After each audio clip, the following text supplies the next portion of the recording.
Hi, Dr. Brian Kaufman. I'm a family doctor and a CLL patient here at the last day of ASH with my treating doctor, Dr. John Byrd. Dr. Byrd, you want to introduce yourself? Yeah, hi. My name is Dr. John Byrd. I'm the Director of Hematology at Ohio State University. Dr. Byrd, you've been involved in the development of a lot of the novel therapies, and I think everybody knows about ibrutinib, the BTK inhibitor, but you presented some very exciting data on a new BTK inhibitor that has a different profile, and there's also some others here, and I wonder if you could explain why patients should know about those. Yeah, now this is, who would have thought that with ibrutinib, a great drug, we could do better? And what's been real exciting over the past several years is reliving what happened in the 90s with CML, where we had this great drug called Gleevec. Right, which was radically changed. It transformed CML, where people were receiving chemotherapy, immune therapy, transplant, and their lives were transformed to going on a pill. And so that's sort of what the last five years I've been saying. Well, we're starting the CML era, but only in CLL. Right. Repeating that, and so what was unique to CML is after the success of Gleevec, there were several copycats, but there were also drugs that were developed that were more selective and that had safety profiles that perhaps for some patients were better. So it provided opportunity to improve on something that was already transforming, and we're seeing that at this meeting. There were two molecules, a small molecule from Beijing, and then a molecule that our group has been working on called ACP-196, and the paper came out at the same time, the presentation in the New England Journal of Medicine, describing 61 patients with relapsed disease, who received this, and the responses were very good. I would say they were great. Yeah. Looking at the response, the durability, the data look very, very strong. It's non-comparative data, but it looks very, very strong. It's very encouraging. There were no cases of Richter's in the first year, which is what we worry about when we give these anything in high-risk disease. And I believe the uniqueness of this drug, of the Ono medicine, of the other, really all of the specific BTK inhibitors, are potentially going to allow us to take a step forward, particularly for high-risk patients, where we can dose the drug twice a day, put better pressure on the target BTK, and maybe prevent more rapidly growing proliferative CLL, even Richter's maybe in some patients, from developing, and that will take what's been a great drug, ibrutinib, and potentially move things even further forward for patients. The other neat thing about a more specific drug, because we've learned with Gleevec, we've learned in the solid tumor cancers with combining things, that the less selective a drug is, the more hard it is to combine with other things. And so when the data with all the selective BTK inhibitors, and say the ACP-196, say in particular, we didn't see, and we really haven't seen atrial fibrillation to any degree above what you would expect to see above the age-matched population. There's less diarrhea, less bruising, say no major bleeding, episodes, or even really anything beyond just bruising. That generally, so the side effect profile of these agents, the ACP-196, and say is clearly favorable. And so as we think of what's the next step, well, for some people, being on an oral medicine long-term, controlling their disease, that's going to be fine, and they're going to be comfortable with that. A lot of people, let's say, like the idea of taking a combination therapy, getting rid of the disease completely, with the thought, well, maybe it won't come back, or which we hope, or alternatively, say you can be off therapy for a period of time, say not worrying about having to take medicine. So I think these second generation medicines are going to be important in that regard because they're going to be easier to combine with other things, other agents that are active in CLL, which I believe is the the future of CLL. This combination therapy, getting particularly for younger patients, getting them off of therapy, and really thinking with all the tools that we have, perhaps that maybe in a subset of people we can cure this disease. So I'm going to push you back a little bit on the ACP, and you mentioned there was less atrial fib, less serious bleeds, less diarrhea. What about some of the more annoying side effects like the muscle aches and pains, the arthralgias, the fatigue, the hypertension? Nothing that should make you stop the medicine, but can be pretty annoying for some patients that are seen with ibrutinib. What was your experience there? My experience there has been one that where you don't say those side effects, you see much less or not at all. In fact, in the ACP 196 trial, there is an ibrutinib intolerant arm, where people that have very, very difficult muscle cramps that are limiting their quality of life, or bleeding issues, or they've developed recurrent AFib on the drug where they didn't have it before, where they can go off of ibrutinib and go on to ACP 196. We've seen in that group that those ibrutinib side effects don't occur. To me, that's the best experiment in the individual patient that's not tolerated ibrutinib for one reason or another.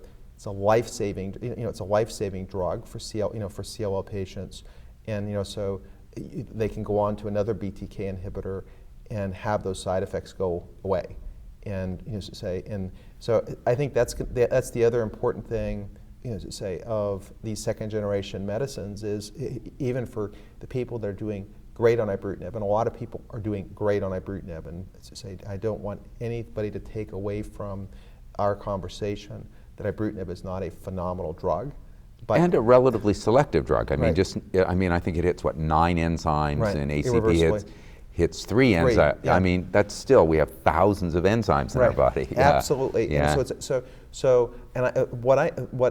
What always concerns me is seeing patients that come to us where their doctor is saying, well, ibrutinib has side effects. We should treat you with, you've been treated with a lot of things. We should do bendamustine rituximab, or we should do, and it's like these drugs are just so obvious for patients, for patients, and are so much better than chemotherapy. And we really should be except for a very small subset, we should just not be giving chemotherapy in CLL anymore.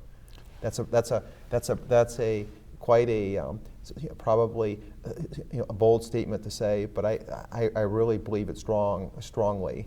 You're not the first person sitting in that chair to make that statement. I got to say that. There's a lot of other CLL experts, and I think that's a difference, bluntly, between some of the community hematologists who are very experienced and comfortable with FCR and BR, and some of the people who've had experience with some of the novel agents because they've been involved in the research and know the potency of these new drugs and the trial drugs, and they feel more comfortable giving their patients some of these new drugs. And that's why we always say, hey, you need 2 people. You need your community hematologist to be there, to be in the weeds with you, handling the stuff, but you need an expert who may be on the cutting edge, know of new trials, new medications that's there. You need both of them there.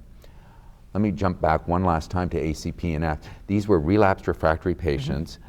Did you tease out the data on the high-risk 17P versus the other patients, and was it similar to the good numbers we see with ibrutinib? Yeah, so about this was a very high-risk patient population, so about a third were 17P, say 70% had low counts.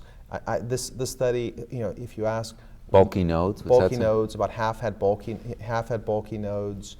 So it was very median number of treatments of 3. So it was a very representative refractory group. What happened in the trial is there were some patients that had the first patient that I think went on had 12 or 13 therapies. Oh my God. And had an allo transplant. Had it started with a platelet count of 2.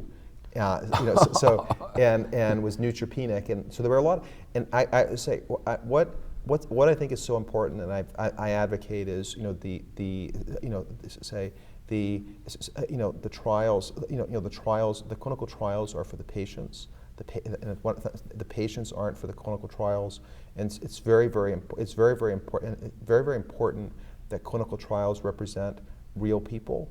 And what I like about the ACP that have CLL, and what I like about the ACP-196 is I don't believe the data are going to change, because the eligibility criteria to go on the trial, you could have low counts as part of CLL.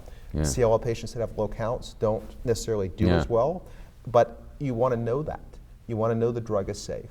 So the safety data that's coming forward from ACP-196, I'm very confident that when this goes out to a big study, it's going to be reproduced, because we have a representative CLL population. And there are other drugs. There are other drugs that are being developed in CLL where they have very restrictive criteria. Say you berry pick people, athletes that are going to, athletes. We use the term for relative to patients that are going to do really well, and then you get a false signal or better data than the drug really deserves. And also you put a lot of patients. I say we're all about the patient, and you make a lot of patients go through screening where they would benefit from the drug, and they're disqualified for low counts or something else. Yeah. So one of the things that I hear inherent in this trial that I have personal excitement about is the fact it doesn't sound like you're excluded from transplant, because I don't know how many paper you see that as an exclusion criteria if you've had a prior. Now some are saying if it was in the last year, which makes sense, but if you had a transplant 5 years ago, why does that matter? You know? Right. So this study didn't have that exclusion criteria, and so what's amazing about the data is we're 14 months, more than 14 months of follow-up. There's been one progression with CLL. We've lost one patient to pneumonia at 12 months who was responding. But people are doing really, really well, and the company, I think, is doing the right study. So we're going to find out if it's as good or better. They're doing a direct comparison to ibrutinib in the relapse setting, and so I would say if you have relapse CLL and you qualify for that clinical trial, it's going to be done around the world, and you're eligible for that. It's a great study because both arms, you get a great therapy. There's help. And non-chemotherapy in both arms. Non-chemotherapy with two, what I would say are two phenomenal drugs. You're going to answer an important question. Even if they're the same in terms of efficacy, let's say that they're the same in terms of efficacy. Say ACP is. I do believe ACP will be better tolerated. But even if they have different side effect profiles, we're going to have two drugs. Two drugs that are approved, and so if you become intolerant to one, you can go on the other, and so I think it's a great trial, and patients are so generous with their time in participating in trials, and it's for a patient, this is a great trial, because both options on the trial are phenomenal. Dr. Byrd, thanks so much. Thanks for what you do for me personally. Thanks for what you do for your hundreds and hundreds of patients, and thanks for the research you're doing to move things forward. Thanks so much. Well, I'll say the same. Thank you for all the work that you do for patients. Thank you. And your website and foundation, and we're really happy that you've picked this up and are helping so many patients. Thank you. Yep. Thanks. Okay.